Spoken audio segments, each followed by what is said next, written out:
Bachelor of education में आपका स्वागत है विद्यार्थियों। आइए हम स्टार्ट करते हैं कारक का सेकंड पार्ट। कारक समझे थे आपने, कर्ता कारक, कर्म कारक को समझा था। उसके आगे हम तीसरा प्रकार देखने जा रहे हैं। कारक के प्रकारों में हम तीसरा प्रकार देख रहे हैं, करण कारक। करण कारक का अर्थ है साधन, संज्ञा या सर्वनाम के जिस रूप से सहायता से क्रिया संपन्न की जाए उसे करण कारक कहते हैं। इसकी विभक्तियाँ से और के द्वारा है। ट्रिक याद रखेंगे स्टूडेंट्स, जब किसी कार्य को करने के लिए किसी वस्तु की सहायता ली जाए तो वहाँ हमेशा करण कारक होता है। क्या समझ में आ रहा है?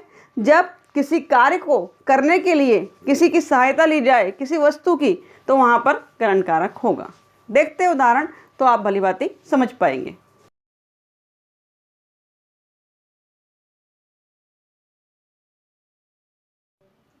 करण कारक के उदाहरणों को देख रहे हैं जिसमें सहायता ली जाती है किसी साधन की। उदाहरणों के माध्यम से और स्पष्ट होगा। देखिए, संदीप ने पेंसिल से चित्र बनाया। स्क्रीन पर देख रहे हैं आप, किससे बनाया? पेंसिल से बनाया। पेंसिल की सहायता ली गई है। चेतना ने कलम से पत्र लिखा। कलम से लिखा गया है, कलम से सहायता ली गई है पत्र लिखने के लिए, तो यहाँ करण कारक है। गगन दाएं हाथ से लिखता है, लिखने के लिए दाएं हाथ की सहायता लेता है, इसलिए करण कारक है।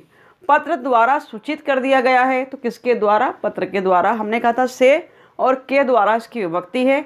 साधन लिया गया है सूचना देने के लिए, इसलिए यहाँ पर करण कारक की विभक्ति है। हम दही के साथ रोटी खाते हैं, ऐसे ही नहीं खाते भाई, दही के साथ खाते हैं, अर्थात दही के साथ रोटी खाने का कार्य किया जा रहा है, तो वहाँ करण कारक है। मैं मोहन के द्वारा संदेश भेज दूंगा। मोहन के द्वारा संदेश भेजने का काम मोहन के द्वारा किया जाएगा। मोहन की सहायता ली गई है, इसलिए करण कारक है। मैंने समाचार पत्र के माध्यम से जानकारी प्राप्त की। इन्फॉर्मेशन जो आपने प्राप्त की है वो समाचार से प्राप्त की, से करण कारक की विभक्ति है। इन्फॉर्मेशन प्राप्त करने की सहायता आपको किससे मिली? समाचार पत्र से मिली।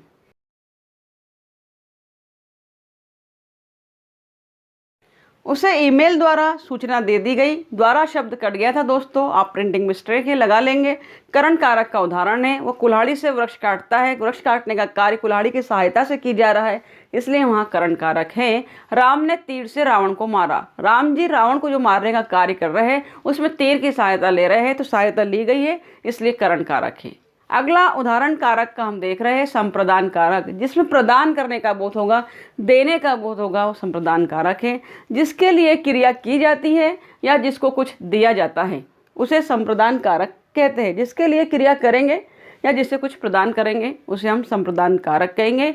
इसकी विभक्ति जो है को, एक ही विभक्ति का प्रत्यय है को, पर दोनों के संप्रदान कारक और कर्म कारक की विभक्ति एक ही है को, परंतु दोनों में क्या फ़र्क देखेंगे आप कि संप्रदान का, को और के लिए, के हेतु, के वास्तु का प्रयोग होता है।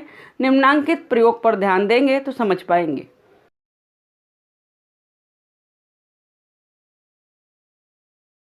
आपने देखा कि कर्म कारक और संप्रदान कारक दोनों में को का प्रयोग होता है, परंतु कंफ्यूज ना होइए। देखिए क्या फ़र्क है। हरि मोहन को मारता है, जब कर्म के साथ को लगा हो तो कर्म कारक होगा।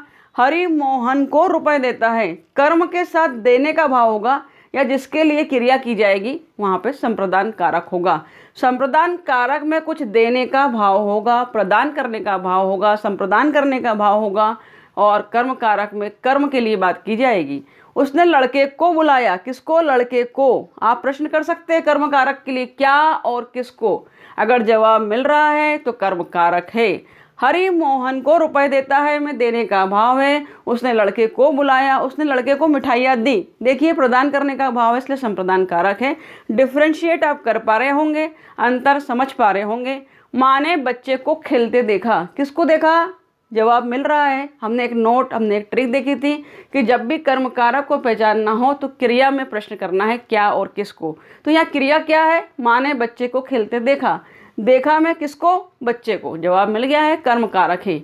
माँ ने बच्चे को खिलौने खरीदे, या बच्चे को खरीदे या बच्चे के लिए खरीदे, अर्थात बच्चे को देने का भाव है, तो संप्रदान कारक है। गुरु ने शिष्य को बुलाया। प्रश्न करिए, बुलाया क्रिया में क्या बुलाया, किसको बुलाया? उत्तर मिल रहा है, कर्म कारक है।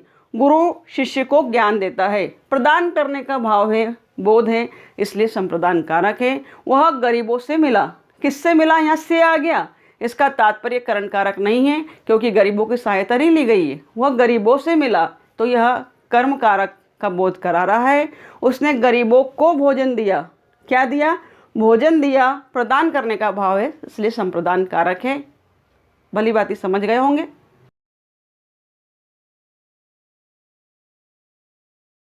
संप्रदान कारक का कुछ अन्य उदाहरण हम देख लेते हैं। अध्यापक ने छात्रों के लिए पुस्तक लिखी, किसके लिए लिखी, छात्रों के लिए।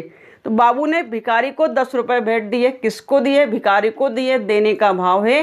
पेट के वास्ते मनुष्य क्या नहीं करता, पेट के वास्ते, पेट के लिए, तो यहाँ भी पेट के लिए भाव है कि क्या नहीं करता। राम के हित लक्ष्मण बन गए, आपके वास्ते वह यहाँ आया, तो आपके लिए आया, आपके वास्ते आया, तो यहाँ पर भी हम बात कर सकते हैं कि जो भाव है वो किसका है, देने का भाव है, संप्रदान करने का भाव है कि उसके लिए, तो यहाँ पर संप्रदान कारक होगा।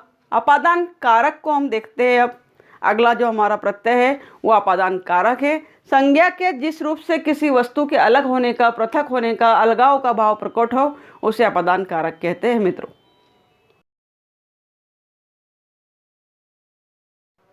स्टूडेंट्स ट्रिक देख लीजिए, स्क्रीन पर आपके सामने है।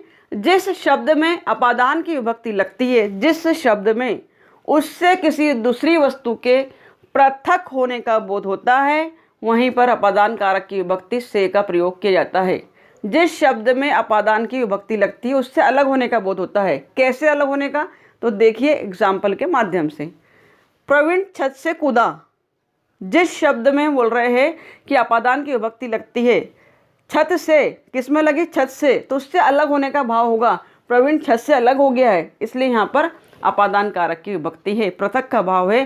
पंकज कल ही दिल्ली से लौटा, दिल्ली से लौटा, से का प्रयोग किया गया है, लेकिन कंफ्यूज नहीं होना है, से करण कारक नहीं है। दिल्ली से लौटा अर्थात दिल्ली और पंकज दोनों एक दूसरे से पृथक हो गए हैं, अलग है, इसलिए यहाँ पर क्या है, अपादान कारक की विभक्ति है।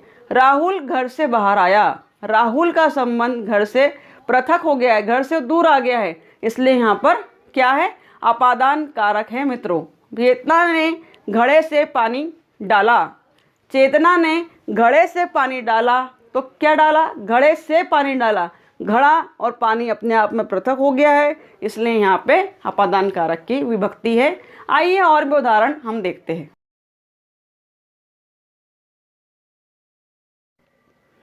अन्य उदाहरणों में, अपादान कारक के उदाहरणों में देख रहे हैं, लड़का पेड़ से गिरा, कहाँ से गिरा भाई, पेड़ से गिरा, पेड़ और लड़के का संबंध पृथक हो चुका है। हिमालय से गंगा निकलती है, जब निकल जाती तो हिमालय और गंगा अपने आप में पृथक हो जाते हैं, अलग हो जाते हैं। वह घर से कई बार भाग चुका है, कई बार वो उसका पृथक होना घर से हो चुका है। तो आप देख रहे हैं यहाँ पर अलगाव का बोध है, अलग होने का बोध है, पृथक होने का बोध है, इसलिए अपादान कारक है। मेरा घर यहाँ से दूर है, जहाँ मैं खड़ी हूँ वहाँ से दूर है, तो तात्पर्य मैं और घर से पृथक है, दूर है। कक्षा से छात्र भाग गए, कक्षा और छात्र दोनों का आपस में कोई संबंध नहीं रहा, दोनों अलग अलग हो चुके हैं, इसलिए यहाँ पर अपादान कारक है। किताब से पेज कट गया या फट गया, तो बोलिए मित्रों क्या होगा, किताब और पेज दोनों का संबंध अलग हो चुका है, पेज किताब में नहीं रहा, पृथक होने का भाव है, इसलिए अपादान कारक है। इन उदाहरणों के माध्यम से मुझे नहीं लगता कि अपादान कारक को समझने में आपके सामने अब कोई समस्या उपस्थित होगी, नहीं है, बिल्कुल नहीं है शायद, अगर आपने इसे गौर से वीडियो को देखा है तो। पेड़ से पत्ते गिरते हैं, पेड़ और पत्ते का संबंध अलग हो गया है। वह ट्रेन से कूदा, ट्रेन और उसका संबंध। स्टूडेंट्स आज आपने देखे कारक के कुछ प्रकारों को देखा हमने, संप्रदान कारक, अपादान कारक, करण कारक। ये था कारक का पार्ट 2 वीडियो, और जल्दी ही आपके सामने आ रहा है करण का पार्ट 3, जिसमें केस कारक के सभी प्रकार उदाहरण सहित समझाए गए। अगर समझना चाहते हैं तो अन्य वीडियो पर जाकर आप देख सकते हैं। हिंदी की प्लेलिस्ट अलग से बना दी गई है, संविदा की प्लेलिस्ट अलग से बना दी गई है और बीएड की प्लेलिस्ट अलग से बना दी गई है। जिन विद्यार्थी को जैसे और जो पढ़ना है वहाँ पर जाकर देख सकते हैं। और अगर ये वीडियो आपको लगता है कि ज़रा भी आपके लिए यूज़फुल है तो वीडियो को लाइक करें, कमेंट करें, सब्सक्राइब करें। Thank you very much for watching my video.